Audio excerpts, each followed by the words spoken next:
दोस्त नमस्ते। आप लोग कैसे हैं? संगीता प्रजापति के यूट्यूब चैनल में आप लोगों का स्वागत है।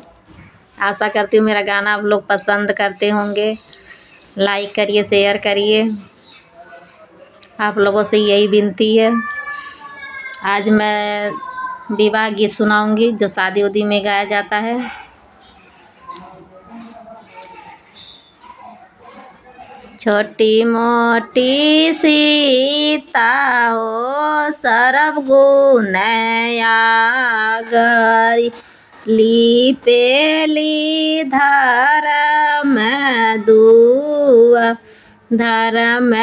दुआरिया सीता लिपही ना पावे हो। रामचंद्र धारयालरिबा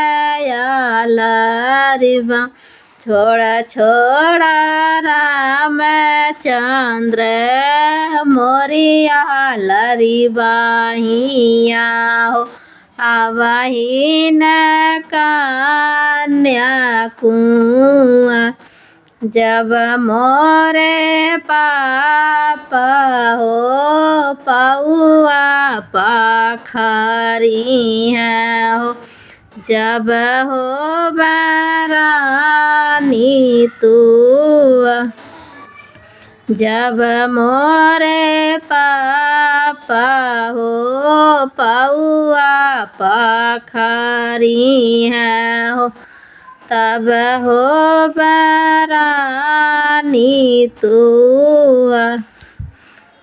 छोटी मोटी सीता सर्व गुण आगरी, लीपेली धर्म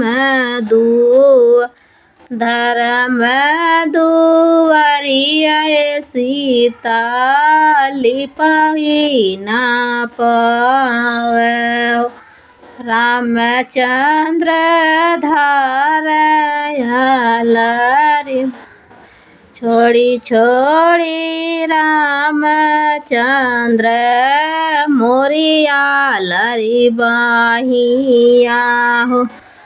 आवही न कन्या कुआं जब मोरे बाबा हो दिया कन्या दानवा हो।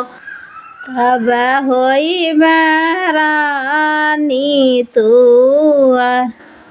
जब मोरे भैया हो लौआ परिछी हैं हो।